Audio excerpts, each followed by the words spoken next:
Everybody that knows Ryan and that's heard his music knows how good he is. And people are constantly saying, how is he not huge? How does everybody not know Ryan Kinder's name? And I just look at them and I say, I don't know, because I've been asking that question for 10 years now. I just love the sound of his voice. It's a different voice than anyone else has. I mean, honestly, it was the guitar. I just was drawn to him and couldn't let it go. When I learned what the Ironman thing actually entails,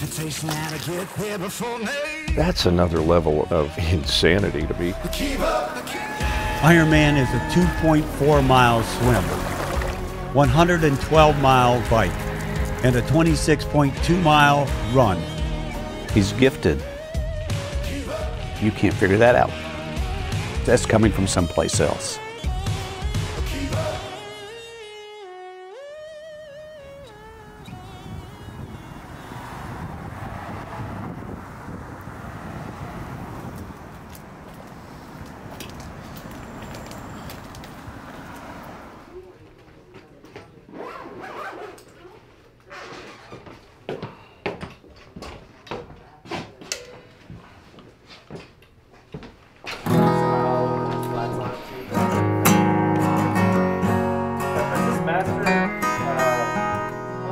Dude, this sounds great, dude. I think this is the one.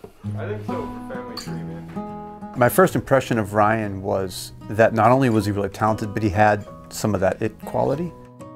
When I think about the timeline of Ryan's career, it's in sections. So the first section is the back and forth from Birmingham section. He would have class on Tuesdays and Thursdays. He'd leave on Friday and then drive back to Tuscaloosa Monday night or Tuesday morning to be back at class on Tuesday afternoon. And he did that pretty much our entire junior and senior year of college.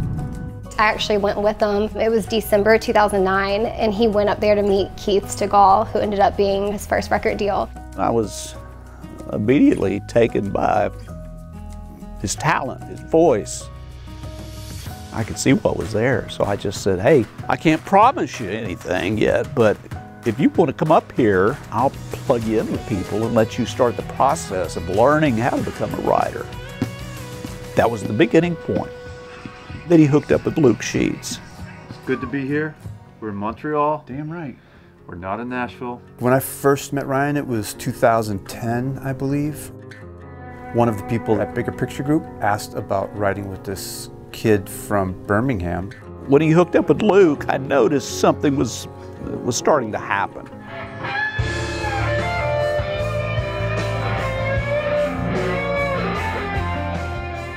So we wrote, and he left, and I came in my kitchen, and my wife was like, who's the guy that you just wrote with? And I was like, Ryan Kinder. She's like, I love his voice. He's really good. You need to write more with him. And now we've written probably close to 300 songs. Out here trying to bring you a little piece of me home. Yeah, and that's it. Let's keep trying. I like that one. Snail. Yeah.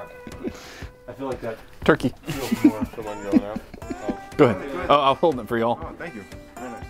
He treats you like he's your best friend. He just has that personality that you're drawn to. Thank you so much for setting this up. Thank you. He's too nice. He's a kind-hearted person. I guess his compassion always makes me feel proud. He believes the best in every single person. And I don't think that he would ever go off and be big and act like he was big. How many miles did you wind up doing? 250. Well, we raised a lot of money. I think he's exceedingly likable. That's a quality that a lot of people just don't have. People immediately like him. My kids love him. I don't really know anyone that doesn't like him. He's a good dude.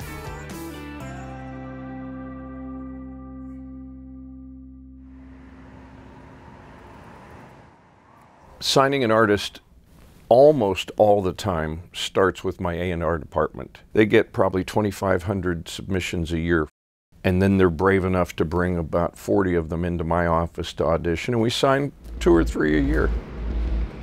Ryan signed as an artist for Warner and I signed as a writer to Warner Chappell. And that was when we thought things were really going to happen. And I think that's also when Ryan really experienced his first brutal heartbreak in the music industry. So the label situation for artists is really interesting. I mean, back in the day, you had to be at a label because they distributed your music. It was the only way to get it out there. Now, you don't need the label to do it. You can release it yourself, and there's no actual or significant distribution cost. When we were at Warner, all of a sudden, all these people had an idea of what Ryan should do. And all of a sudden, there were all these people trying to micromanage Ryan's career. We give guidance, but we don't tell them what the hell they're going to record. We tell them, be yourself. The business, it distracts from the art. But, you know, it's the music business, which I've always said that's a huge oxymoron. I'm not in the business to have failures. I'm in the business to have more success than not. It was a strange time for us both, I think. We were all a little uncomfortable in our skin during that. You know, we spend a lot of money by the time we have recorded, so you hope that you're placing a bet on the right artist. Eventually, things got difficult for Ryan. After Close, which is his killer song, and it really did well, he just never really got another single to work at Warner. And for whatever reason, we didn't pick the right songs. I'm not sure what didn't work, but, you know, I can tell you that for me personally, when you have to have the tough conversation about saying goodbye, it's pretty cool when they give you a hug and say, thanks, I know you did all you could. And Ryan did that, and he and I stay in touch. I don't mean to be cruel.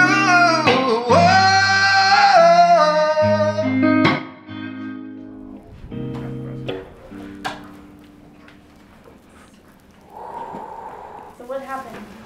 I was skiing down one hill and saw somebody to my right kind of losing control, going too fast, so I kept an eye on him, kept speeding up, almost ran straight into me, so I cut real hard before they hit me and hit a lip and went head over heels, and then I woke up, and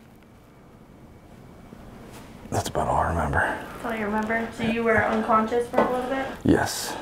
We were in Montana for a work trip. He was performing. He calls me, and I thought he was joking. And he said, I think I broke my collarbone. And I'm like looking around like, oh, funny, where are you? And he's like, no, seriously, I broke my collarbone. He performed that night. I know I walked into the emergency room and I said, you're still singing tonight. And he did. It's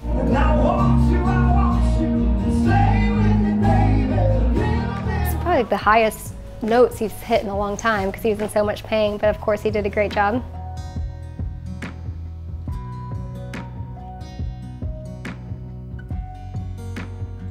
To lose your publishing deal or to lose your record deal is gut-wrenching. You feel like they're telling you that you can't be successful, and it's hard to rebound from that. Right. That's wild. Yeah. It looked like it was about to poke through my skin. I'm gonna let you start getting back into swimming. Let's go. You can ride a bike, you can run, you can swim. Okay, I can All do right. it. Good luck. Get Thanks, back to Doc. training. I appreciate you. Yeah. Where were your 2 birthdays? Because I remember my first was at McDonald's. I think when a record company and an artist sever the relationship, usually it's got to be traumatic in some way, and probably need a lot of time to sleep it off or drink it off or whatever. After getting dropped from the label, he didn't rebound. He started saying, I'm going to show them what they missed.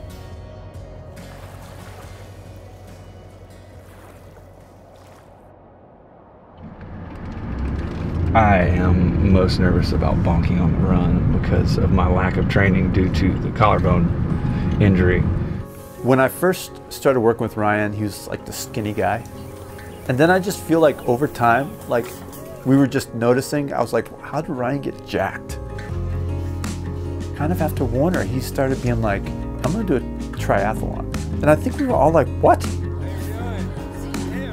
I'm sure you'll have some picture of him somewhere, but I was like his biceps, it was out of control.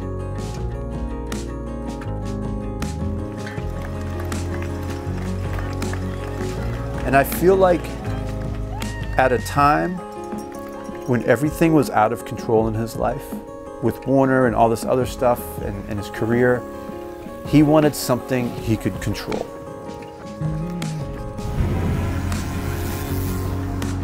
The music industry is really tough, and we've had a lot of ups and downs.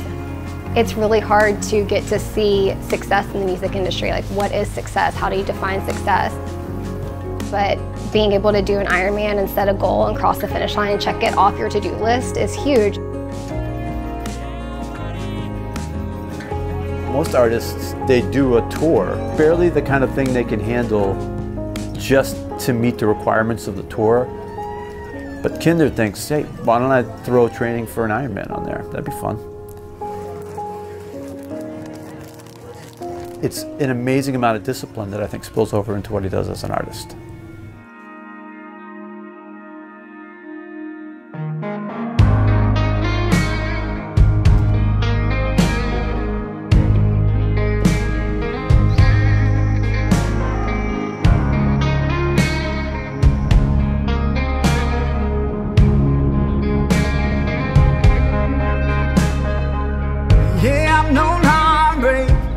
I'm no lonely, I ain't gonna lie. And I'm no drinking for the wrong reasons, ain't afraid to cry. But I also know my fate, and in weakness there is strength. So I tell myself there's no giving up, long as I've got a heart inside. Until the day I die, I still believe in crazy love. Whoa, whoa, whoa, whoa. I still believe in crazy love. Coffee, videos, coffee, videos, videos, coffee. More coffee. Hey, bro, I'm gonna make the coffee now then. Hey, I'm no leaving, and I'm no cheating. Just a little too well. And I'm no sleepless, and I'm no hopeless. Yeah, I've been through hell, but I also know my fate, and in weakness there is strength. So I tell myself there's no giving up, long as I've got a heart inside. Until the day I die, I still believe in crazy love. Whoa, whoa, whoa, whoa. I still believe in crazy love.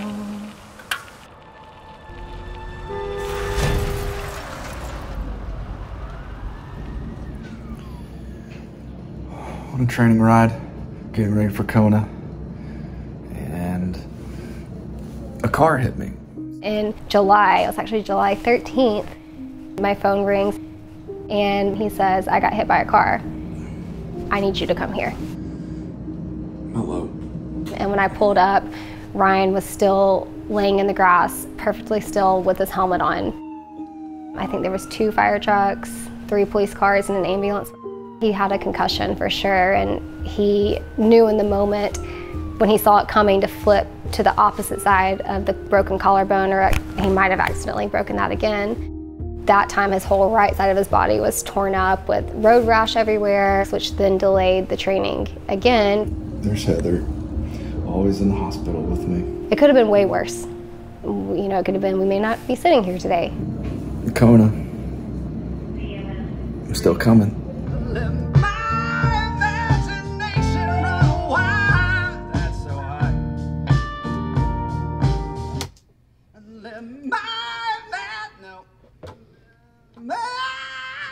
Voice like the angels. We always talk about doing the album we want to do, but never really get to do the album we want to do. So this next album is going to be different.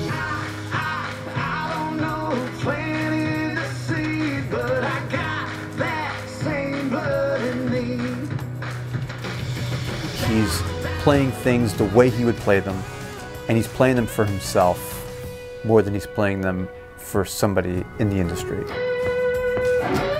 I think this album is him finally after all of these years of wandering, finding his place back with who he is and being authentic about it.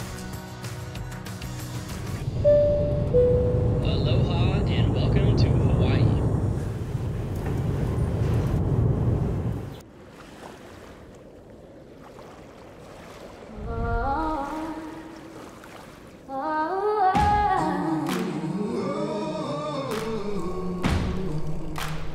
Ironman is a daunting task of a physical and mental nature that can grind at you. It's interesting when you come across a person who gives more than they take. He's in a business which beats you down.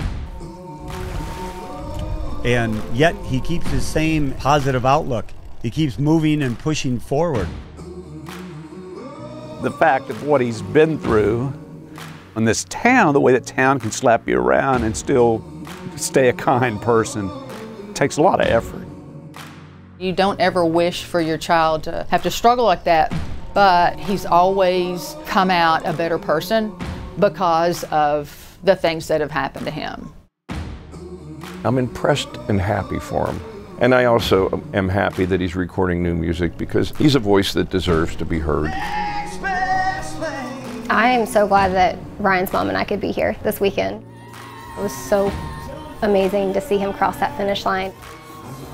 It's not just about Ryan, it's about everyone that loves Ryan and was cheering for Ryan and was fighting for Ryan, and just when he crossed that finish line, he crossed that for everyone.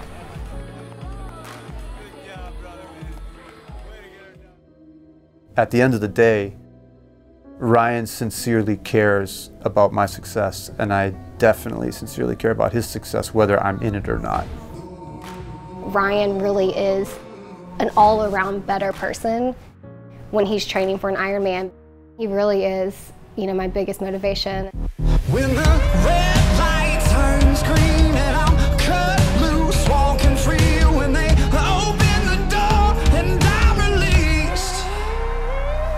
Keep up, I get left behind. Keep up, you better hold on tight. Keep up, time comes for everyone and it's my time to run. Keep up, like it'll save your soul. Keep up, like you never ever been this close. Keep up, time comes for everyone and it's my time to run. This is a dirty rag. That's a wrap.